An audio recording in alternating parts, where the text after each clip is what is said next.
Εγώ, επειδή ήμουν παιδί τη δεκαετία του 80, μισούσα τη δεκαετία του 70. Συνήθως έτσι γίνεται. Έβλεπα κάτι καμπάνες και κάτι αυτά και έλεγα τι είναι αυτά. Και μετά αγαπήσαμε τη δεκαετία του 70. Δηλαδή για μένα το 70 άρχισε από το 77 και μετά. Ναι, ξέρω ακριβώς τι λες. Και μετά το αγαπήσαμε τελείως.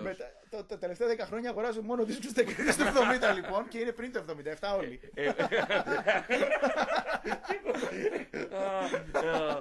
Μα και εγώ φάσηξα μετά ότι η αγαπημένη μου δεκαετία είναι 70 και δεν εννοώ από το 76 και πέρα. Σε υποσημείωση.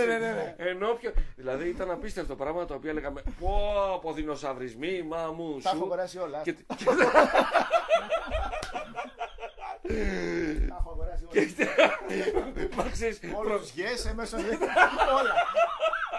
Και προχθές είχε γέλιο γιατί πήγα και πήρα DVD παλιότερα. Έλεγα έλα μωρέ, μας έχουν πρίξει τα νεύρα. Μαχαβίσνου, ξέρεις, φιούσιο και ξέρω ψωμί.